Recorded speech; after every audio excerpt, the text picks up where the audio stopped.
the great pattern of landing pattern in Jerusalem and the Space Force, etc., and the two artificial mountains in Egypt, was that wars broke out.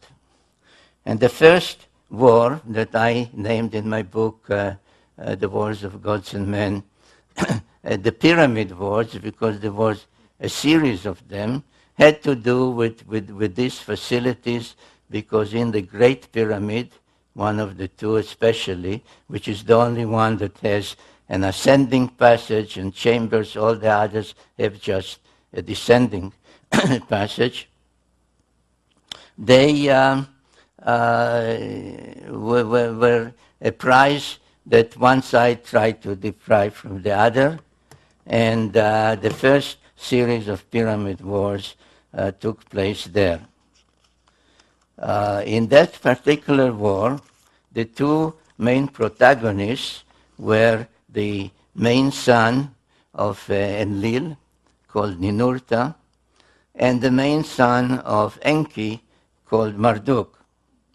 And in that war, it was Ninurta who was the victor, and his victory was commemorated in some cylinder seals and other depictions. This was his symbol, the eagle, and this was his victory's depiction, how he won the war over the two pyramids, and another depiction where you see actually all three pyramids.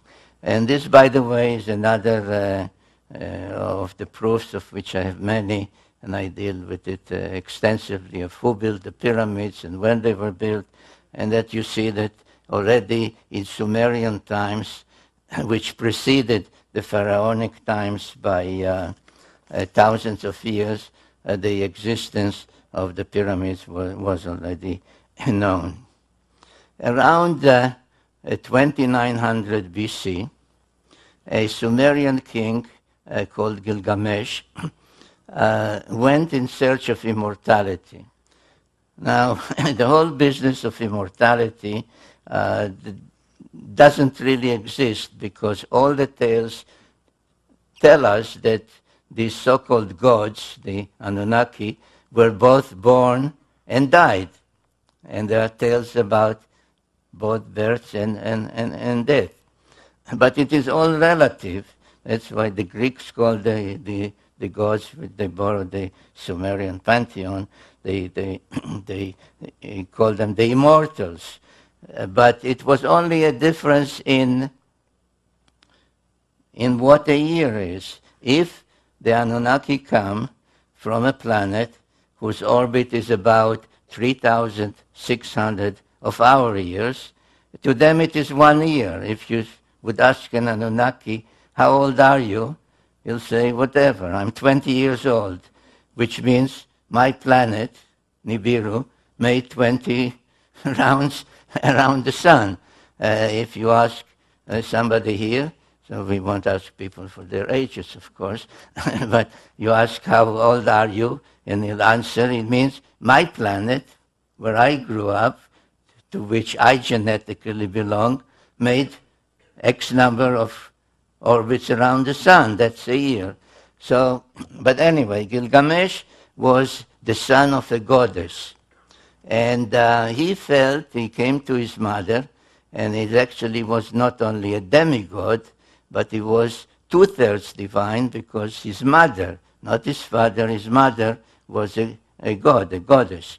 And he said, if I'm 2/3 divine, 2/3 Anunnaki genetically, why should I die like a mortal? And she said to him, you're right, but in order to attain our longevity, you have to go and be on our planet. So he went in search of immortality, and the Epic of Gilgamesh is a well-known literary work from antiquity, translated in antiquity already in many of those ancient languages. Now, where did Gilgamesh go in search of immortality? he had to go to places from which he would be taken aloft to the planet of the gods. So if you remember this design, this is what I showed you. This is Jerusalem, which is only mission control center.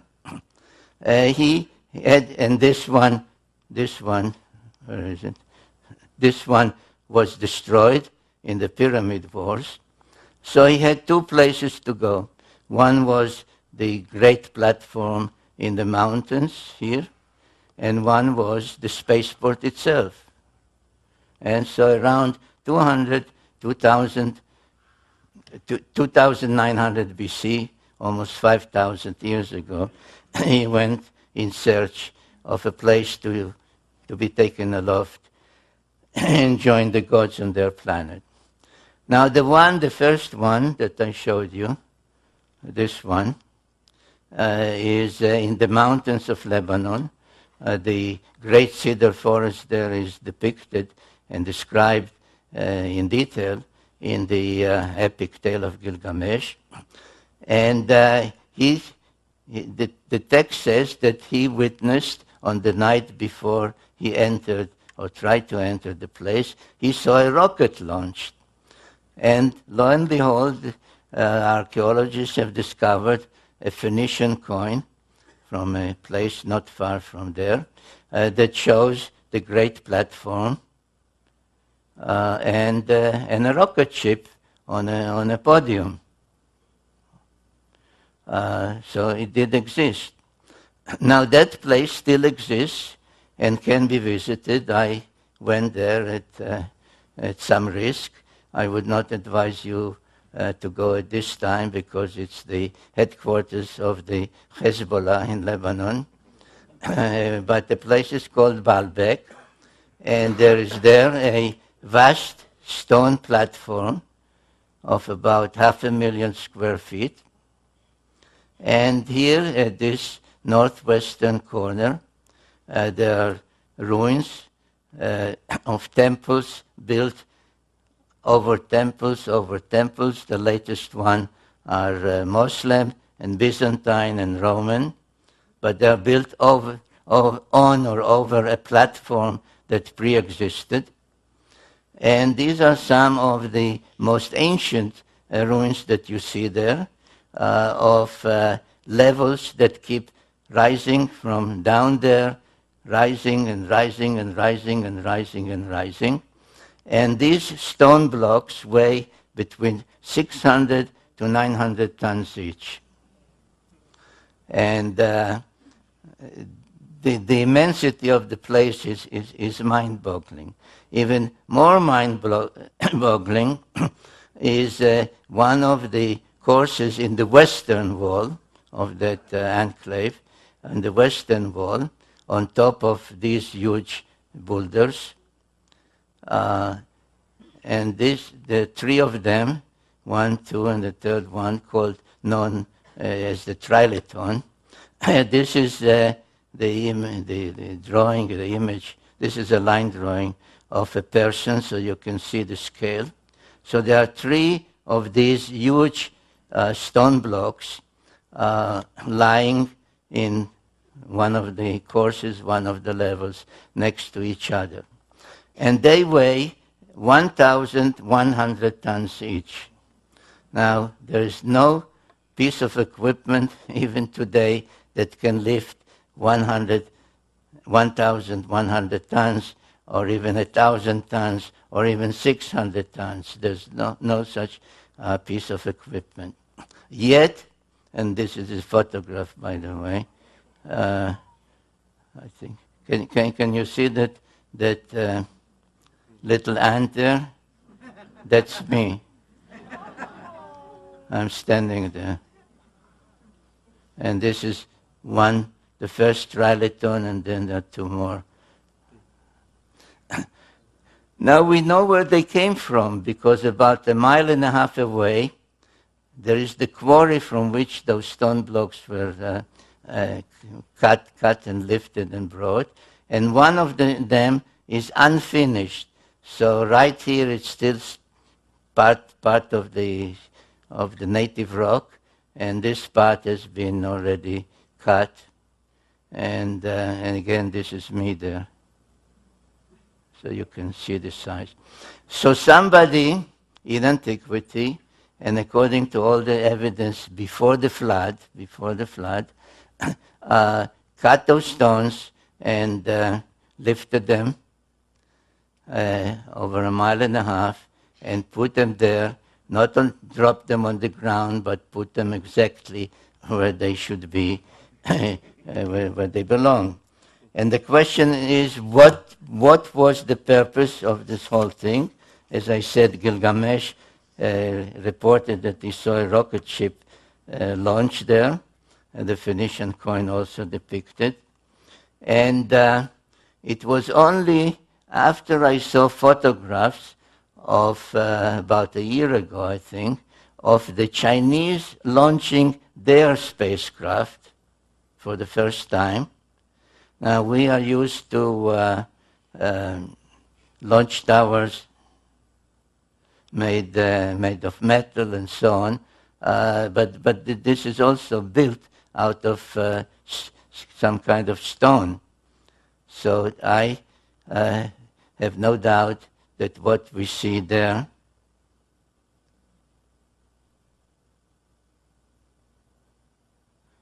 now, where is the one?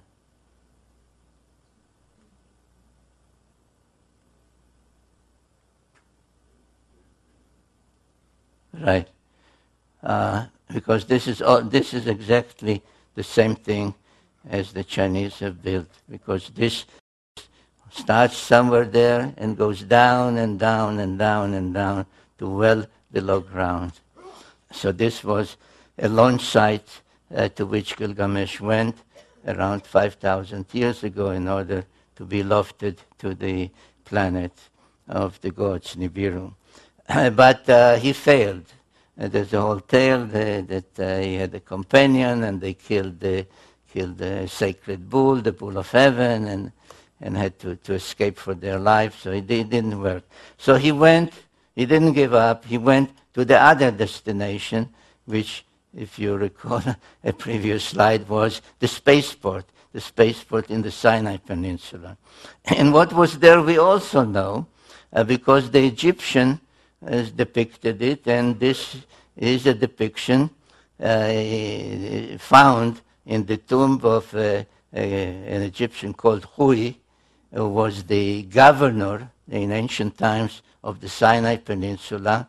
And in his tomb, the burial chamber is surrounded on the walls with depictions of scenes from the lands where he was an official. And this is from the Sinai, and I think you can see that this is an underground silo, because you see the ground level with trees and giraffes, etc., and you see it multi-stage rocket ship and the command module sticking out from above ground.